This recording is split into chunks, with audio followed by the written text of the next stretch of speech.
Well now, let me tell you. There came a night when the rain fell hard, the road bent sharp, and their whole world turned on two spinning wheels. They walked away with beating hearts, but something between them broke quiet, like a porch step in the dark. From that night on, love didn't speak loud anymore. It whispered, then it sighed, then it went still. And Lord, the seasons turned, but their hearts didn't follow. No, sir. Some storms don't end when the rain stops. The night the storm rolled in, Chase and Lauren were laughing. Lord, they were laughing like two folks who thought the world was made just for them. The road stretched out before them, dark, quiet, empty, the kind of road that hums under your wheels and makes you feel alive. Lauren had her bare feet on the dashboard, singing along to some old country song, off-key but sweet. Chase tapped the steering wheel, his eyes fixed on the road, his heart fixed on her. They were driving home from a friend's party, way out near the river, where the air smelled like wet earth and moonlight hung low like a lantern. It was supposed to be just another ride home, just another night. But nights like that don't stay ordinary for long. No, sir. Chase saw the headlights first, bright, sudden, like two angry eyes coming fast around the bend. There wasn't time to think. There wasn't time to breathe. Tires screamed, metal twisted, glass shattered. The world spun. And then there was silence. A heavy, ringing silence that seemed to swallow everything whole. When Chase opened his eyes, he tasted blood. He couldn't move his left arm. The windshield was spidered like a cracked mirror, and rain was blowing in. But what froze his soul wasn't the pain. It was Lauren. She wasn't laughing anymore. Her head lay against the window, still as a stone, her hair tangled like seaweed. Lauren, Lauren, he whispered, then shouted, then begged. His voice cracked like dry wood. She blinked slowly, just once, like someone waking from a dream they didn't want to leave. Then the sirens came. Red lights, blue lights, shouting men, stretchers, rain. And from that night on, though the bones would heal and the bruises would fade, something deep inside them broke. And Lord, once it broke, it never quite came back together.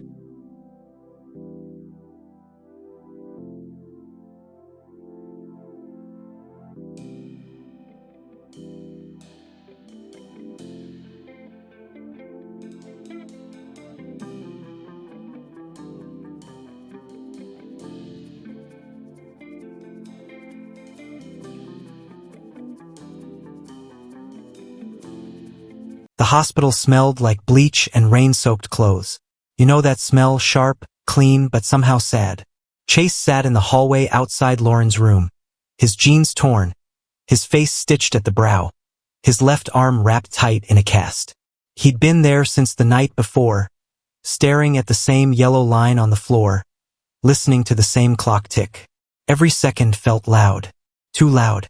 Behind the door, machines beeped steady, like a heart that refused to quit. Lauren lay inside with tubes in her arms and bruises painting her skin like storm clouds. She wasn't broken beyond saving, the doctor said. No, her body was strong. But she wasn't waking the way they hoped. Not fast enough. Not like in the movies where someone blinks and says your name. No, sir. Chase blamed himself. Over and over like a scratched record. He told the police he'd swerved too late. He told the nurse he should have driven slower. He told himself in the quietest hours of that night that maybe if he'd held her hand instead of tapping that wheel, she'd still be smiling. His mama came to sit beside him. She didn't talk much, just rubbed his back the way she used to when storms rattled their windows at night. Son, she whispered, some roads take turns we can't see comin'. Don't mean you made the road. But guilt don't listen to reason. Guilt digs in like roots. The third night, Lauren finally opened her eyes. Just a sliver, soft and slow. Chase rushed in, heart pounding like a church drum. Lauren, it's me, it's Chase, he cried. But her eyes didn't light up. Her lips didn't curl. She looked at him like she was staring through fog. Like the world she woke to wasn't the one she left. And right then, Chase knew the crash didn't just break metal. It broke something deeper. Something words couldn't fix.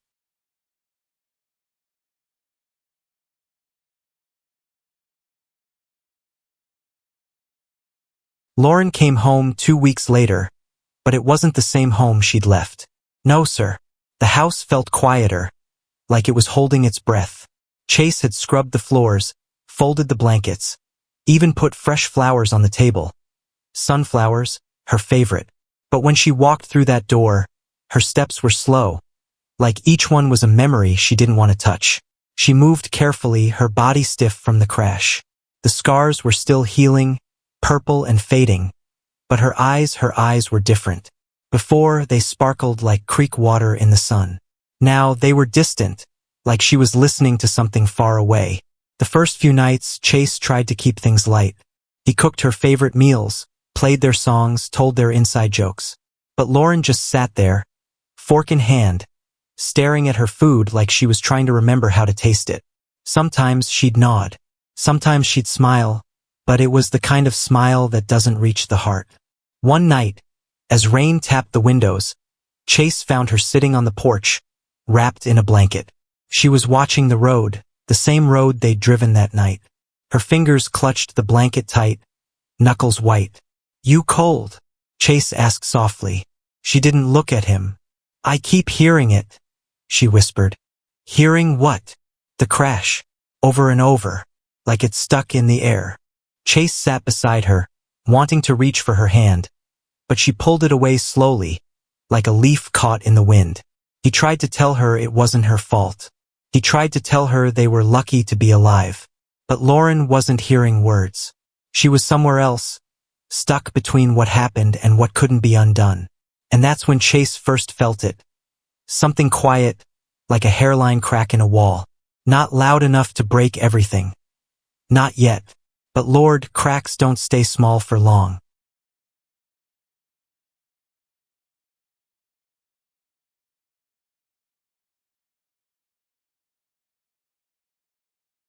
The mornings used to be their favorite.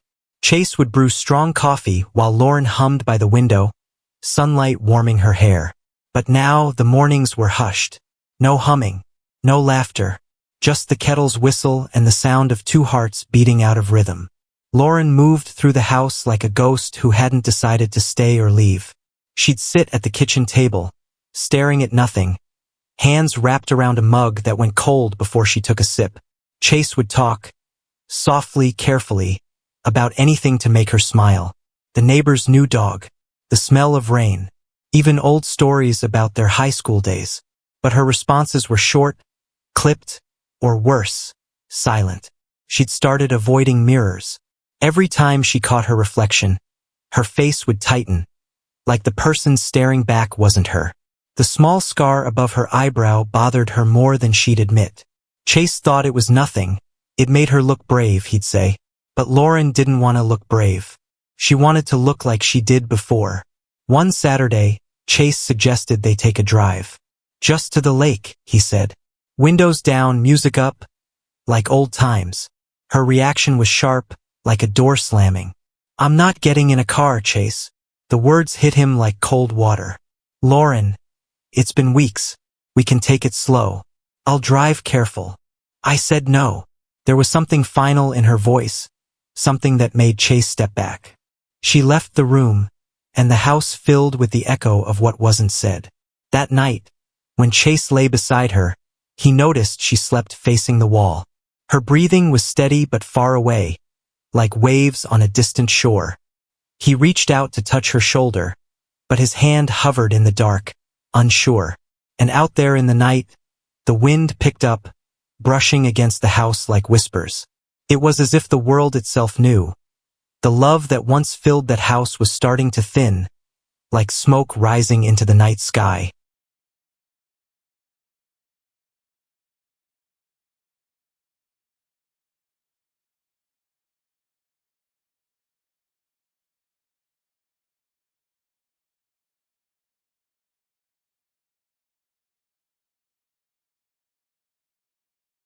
The 5th week after the crash, the world kept moving, but Lauren didn't.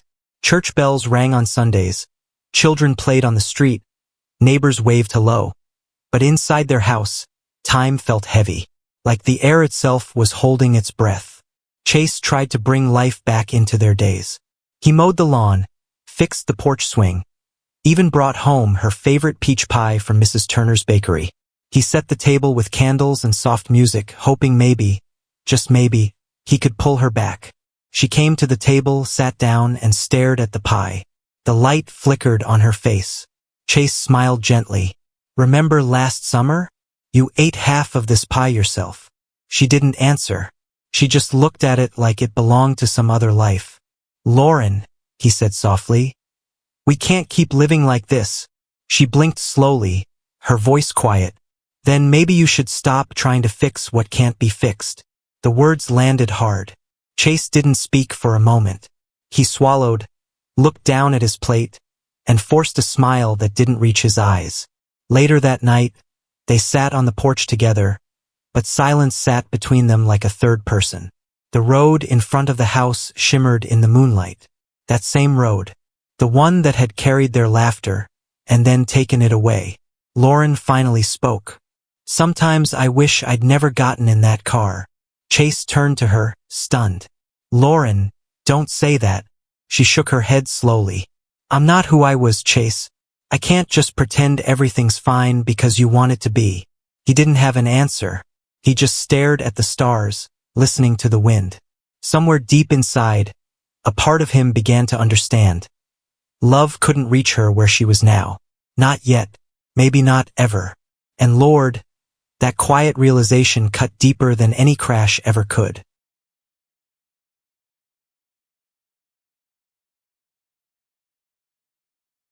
By the 6th week, Chase had learned the rhythm of her silence. Morning silence. Afternoon silence. Porch at sunset silence. It wasn't the peaceful kind, no sir. It was the heavy kind, the kind that made every sound in the house echo louder. The creak of the floorboards. The drip of the faucet. Even the turning of a page in his old book sounded like thunder in the stillness between them. Lauren started spending more time alone in the back room. That used to be her painting space, a little sunlit corner where she'd lose hours mixing colors. But now, the canvases stayed blank, leaning against the wall like forgotten promises. She'd sit by the window, looking out at nothing, fingers tracing the scar above her eyebrow over and over, like she was trying to erase it by touch. Chase would stand in the doorway sometimes, watching her, wanting to step in, wanting to say something. But every word he thought of felt too small for the storm sitting inside her. So he'd just stand there, hands in his pockets, heart in his throat, and walk away quietly. One evening, he came home to find her sitting on the floor with all her old photos scattered around her like fallen leaves. Pictures of them laughing at the lake, dancing barefoot at midnight, road trips with the wind in their hair. She picked one up, of the night he proposed under the stars, and stared at it for a long time. Then, slowly, she folded it in half. The sound of that fold was soft, but it cut straight through him. "Lauren," he said gently, kneeling beside her. She didn't look up. "I don't know who that girl is anymore," she whispered. Chase reached for her hand, but she pulled away, hugging her knees to her chest. He sat there beside her for a while, the room thick with old memories and new distance. And as the sun dipped below the trees, Chase felt something inside him shift. Not break, not yet, but bend in a way it had never bent before. And Lord, when love starts to bend like that, it don't always spring back. Sometimes it just keeps bending, quietly.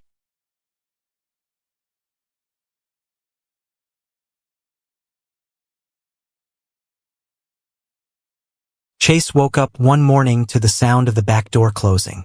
It wasn't loud, but it was enough to stir him from the kind of half-sleep that had become too familiar. He looked at the clock. 5:42 a.m. The sky outside was still wearing that soft gray before sunrise. He got up and followed the sound, stepping out onto the porch in his bare feet. Lauren was out by the road, standing barefoot in her nightgown, staring at the place where the curve disappeared into the trees. That same curve, that same road. "Lauren," he called softly. She didn't turn. She just whispered, "I keep thinking if I stand here long enough, I'll remember the exact second everything changed." Chase stepped closer, careful like she was made of glass. "Come back inside." It's cold. She let him lead her back in, but her eyes stayed fixed on the road even as the door closed behind them. Over the next few days, little things started to slip. She forgot to eat, forgot to answer texts from friends, stopped going to church. Mrs. Turner from next door knocked one afternoon with a warm cobbler in hand, all smiles and soft eyes. Lauren opened the door, looked at her for a second, and then shut it slowly without saying a word. Mrs. Turner stood there in stunned silence, clutching that cobbler like it was a baby. Chase apologized later, but he could feel the whispers starting in the neighborhood.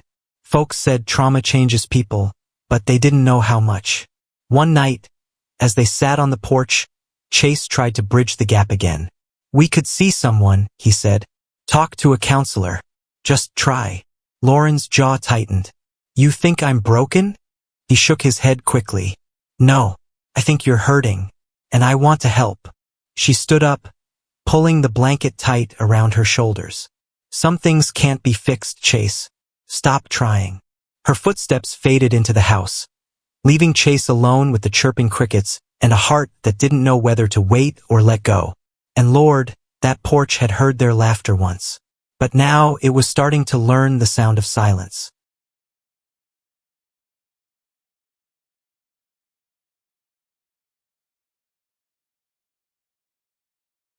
By the 8th week, Chase was carrying both their worlds on his back. He woke early, fixed breakfast she wouldn't touch, went to work with a tired smile that fooled nobody, and came home to a house that no longer felt alive. Lauren had begun drifting through her days like a boat without a sail. Some mornings she didn't speak at all. Some nights she whispered to herself, words too soft for him to catch. Her friends came by less and less. At first they'd drop in with warm hugs and gentle jokes, but Lauren met them with blank stares or quiet refusals. "I'm fine," she'd say, even when her eyes told the truth plain as day. Eventually, the visits stopped altogether. The house grew quieter, and Chase started to feel like he was living beside a memory instead of a person. One evening, he came home to find her in the hallway, hands pressed against the wall. Her forehead rested there too, like she was holding the house up with her body. "Lauren," he said softly.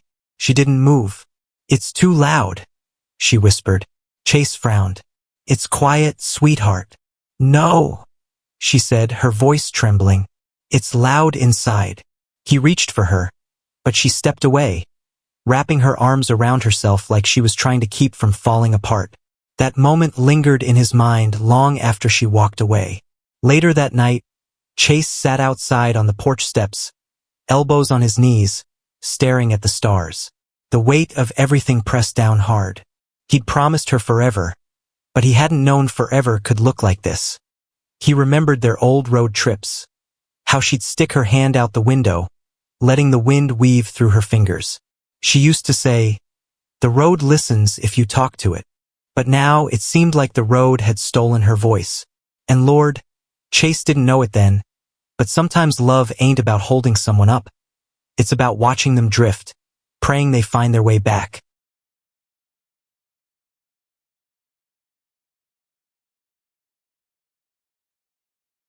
By the 9th week, the house started keeping secrets. Little things, small shifts.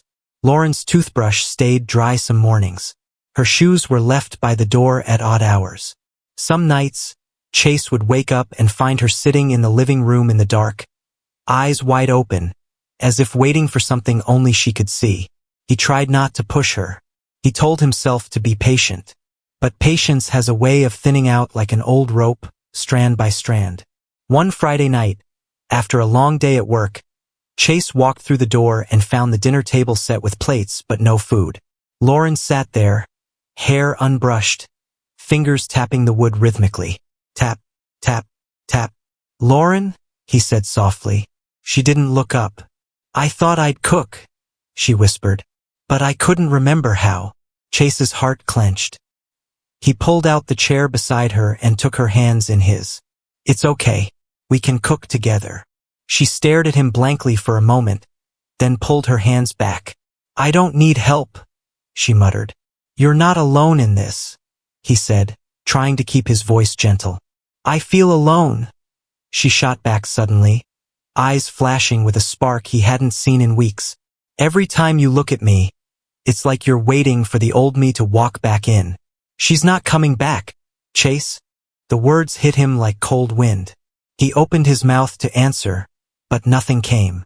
She pushed away from the table and walked down the hallway, her footsteps sharp against the wooden floor. The sound echoed long after the door closed behind her. Chase sat there, staring at the empty plates.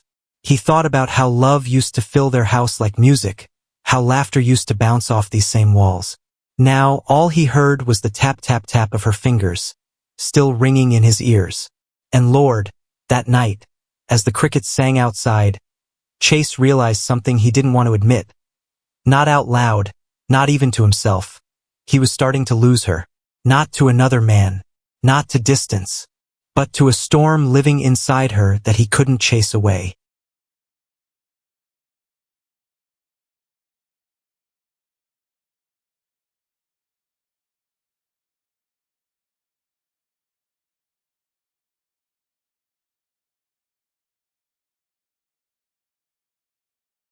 The air in the house grew heavier with each passing day, like summer heat that won't break even after the rain. Chase started waking earlier, not because he wanted to, but because sleep had become a fragile thing. Every creak, every whisper of the wind outside made him sit up, wondering where she was, what she was thinking, if she was drifting farther away.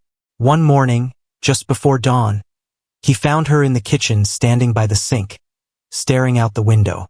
She was wearing his old flannel shirt, the one she used to steal on cold nights. Her hair was messy, her eyes hollow. "What are you doing up?" Chase asked softly. She didn't turn. "The road," she said, her voice low. "I dreamed about it again." Chase stepped closer. "The crash." She nodded slowly. "It happens the same way every night. The headlights, the spin. But this time," she swallowed. "This time I don't wake up." Chase's heart stuttered. He wrapped his arms around her from behind, trying to give her warmth, trying to remind her she was still here. But her body stayed stiff in his arms, like she wasn't sure if she belonged in them anymore. Later that evening, he convinced her to sit on the porch with him. The sun was setting, painting the sky gold and rose. They used to love this time of day, called it the soft. The days started folding into each other, one after the other, quiet and gray. Chase would go to work, come home, and find Lauren sitting in the same chair by the window, wrapped in the same blanket, staring at the same stretch of road. She wasn't waiting for anyone. She wasn't watching for anything. She was just there. One Wednesday evening, Chase came home a little later than usual. The sky was already dark, and the house was lit only by the glow from the porch light. He called her name, but there was no answer. A chill ran through him as he checked the rooms one by one. Finally, he found her outside, standing barefoot in the grass, eyes locked on the curve in the road. "Lauren," he said gently, stepping closer. "Come inside. It's late." She didn't move. "Sometimes I wish I'd stayed out there," she whispered. Chase froze. "What do you mean?" She turned slowly, her face calm in a way that scared him more than any outburst. "It would have been easier. For you. For me." He stepped forward quickly, wrapping his arms around her shoulders. "Don't say that. Don't you ever say that." But she didn't lean into him.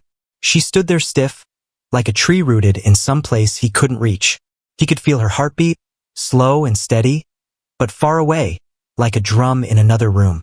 Later that night, he sat on the edge of the bed while she lay facing the wall. He watched her back rise and fall with every quiet breath. His hands were clasped tight between his knees, his knuckles pale.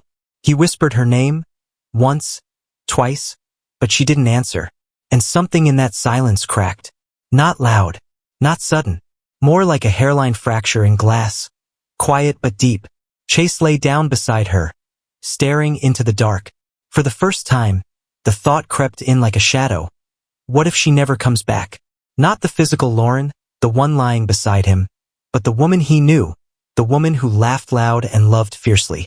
And Lord, that kind of thought, it don't scream. It just settles in your chest and stays there.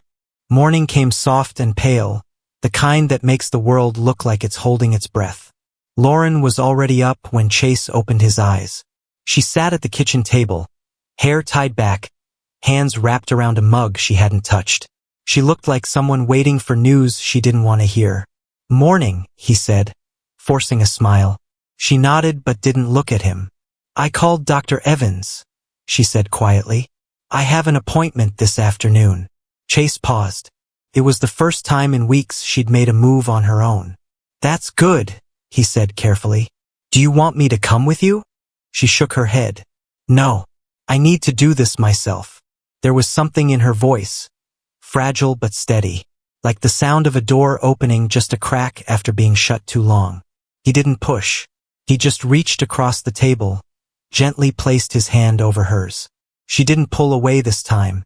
Hours later, as Chase waited for her to return, he paced the living room floor like a man trying to wear a hole through time. The clock on the wall seemed louder than usual. When she finally came back, there was no big change. No bright smile, no tears, but her eyes looked different. Tired, yes, but less empty. She sat beside him on the couch, pulling the blanket over her knees. "He said it's going to take time," she murmured. Chase nodded slowly. "Time's something we've got." She glanced at him then, really looked at him for the first time in a long while. "Are you sure?" He reached up, brushing a loose strand of hair from her face. "I'm sure." And right there, in that small, quiet moment, something shifted. Not a miracle, not a fix, just the faint sound of broken things deciding they might try to heal. There are some nights that stretch long and thin, like a whisper you can't quite catch. That night was one of them. The rain had come slow and steady, tapping against the windows like an old friend knocking, asking to be let in. Chase sat in the living room, the lamplight casting soft shadows across the walls. Lauren was upstairs, and he could hear the faint sound of drawers opening, then closing again. For weeks, she'd been quiet like a sealed letter, but tonight, there was movement. When she finally came down, she was holding a small box, wooden, faded at the corners. He recognized it. The memory box they kept under their bed, filled with ticket stubs, photos, and tiny scraps of their shared life. She sat on the floor, crossed her legs like she used to, and opened it slowly. Inside lay a folded note from their first road trip, a Polaroid of them grinning wide under a sunset, the car keys from the old truck. Her fingers brushed the objects like they were made of glass. "Do you remember this?" she asked softly, holding up a picture of them at the county fair. Her smile in the photo was crooked and loud. His arm was wrapped around her waist like she was the only thing keeping him upright. Chase knelt beside her. "Yeah," he whispered. "I remember." They stayed like that for a long while, sifting through their shared past. Some memories made her laugh short, surprised bursts, like a spark in the dark. Others brought a quiet ache to her eyes. But through it all, she didn't shut down. She didn't drift away. When she finally closed the box, she leaned back against his chest, letting him wrap his arms around her. And Lord, it wasn't a grand fix, no sir. But that night, as the rain whispered against the house, something tender came back between them, like a half-forgotten song finding its way to the lips again. The next morning carried a quiet stillness, the kind that makes you notice every creak in the floorboards, every bird call outside the window. Chase watched Lauren move around the kitchen, slow, careful, like someone testing the ground after a long storm. She wasn't quite herself, not yet, but there was something new in her steps, a rhythm returning. She poured coffee for both of them. "I was thinking," she began, voice light but unsure, "maybe we could go out today, just a drive. No rush, no plans. Just see something other than these four walls." Chase's heart gave a little jolt. It had been months since she'd suggested anything. "Yeah," he said gently, not wanting to scare the moment away. "We can do that." They climbed into his truck just before noon. The sun was warm but soft, like it too didn't want to push too hard. The road stretched out before them, lined with tall pines and dusty fences. He turned on the radio, some old country tune humming low, filling the silence between them. For a while, she looked out the window, lost in thought. Then she started humming along to the song, just under her breath. Chase caught it. A fragile sound, like the first bird after winter. They stopped by a lake, the one they used to visit on summer nights. The water was calm, and the breeze carried the scent of wet grass and pine needles. Lauren stood at the edge, arms crossed loosely, staring at the water. "This place feels different," she murmured. Chase stepped beside her. "We're different," he said quietly. "But that doesn't mean it's gone." She didn't answer right away. Instead, she reached down, picked up a small stone, and tossed it into the water. Ripples spread wide, touching everything in their path. She watched them fade, her face softening. And Lord, if that wasn't something. No, sir. Not a miracle, but a whisper. A slow turning. A heart remembering its old beat. The air that evening was heavy with that in-between feeling. Not quite warm, not quite cool, just holding the day in its hands. Chase sat on the porch swing, its rusty chains creaking like an old fiddle. He had that faraway look in his eyes, the kind men get when they've been carrying too many quiet worries. Lauren joined him after a while, wrapped in a thin shawl. She didn't say a word at first. She just rocked gently beside him, the wooden boards beneath their feet groaning with every sway. For a moment it almost felt like the old days. Two souls sitting under the slow southern sky, letting the night talk for them. "I had a dream last night," she said softly. He turned to her, waiting. "I was back in the car. The crash. But this time, I was driving, and you were the one beside me. Only when I looked at you after the crash, you weren't moving.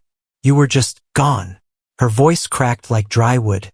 Chase's fingers tightened around the armrest. "Lauren," he whispered. She shook her head, blinking fast. "I woke up, and I couldn't breathe. Felt so real. Like maybe, deep down, I think I should have been the one who broke. Not you waiting on me all this time." The porch went quiet. Even the crickets seemed to hush for a heartbeat. Chase reached for her hand, his thumb brushing her knuckles. "Don't you ever think like that?" he said firmly, voice trembling just enough to show the truth underneath. "We both walked away from that night, but part of us stayed there. That ain't your fault. That's just what happens when the world flips on its head." She leaned against his shoulder, her breathing slow and uneven. He held her close, letting the swing carry them back and forth like a lullaby too old to forget. And Lord, they didn't fix it all that night. No, sir. But a wound shared out loud ain't as sharp as a wound carried alone. And for the first time in a long while, they were facing it side by side. The next day broke warm and gold, sunlight slipping through the kitchen curtains like honey poured slow. Chase fried eggs and bacon, the sizzle echoing through the quiet house. The smell drifted upstairs, and soon he heard soft footsteps on the stairs. Lauren came down wearing one of his old shirts, hair a little messy, eyes still carrying the night but not weighed down by it. She sat at the table, watching him cook with a faint smile that didn't quite reach her eyes, but it was something. "I can't remember the last time you cooked breakfast," she said. Chase chuckled. "Probably the morning after the county fair, when you swore those funnel cakes were light as air." She laughed, a real one this time, short and bright, like a bell breaking through fog. They ate slowly, letting the silence between bites settle soft instead of sharp. When the plates were cleared, Chase leaned back in his chair, watching her trace circles on the table with her fingertip.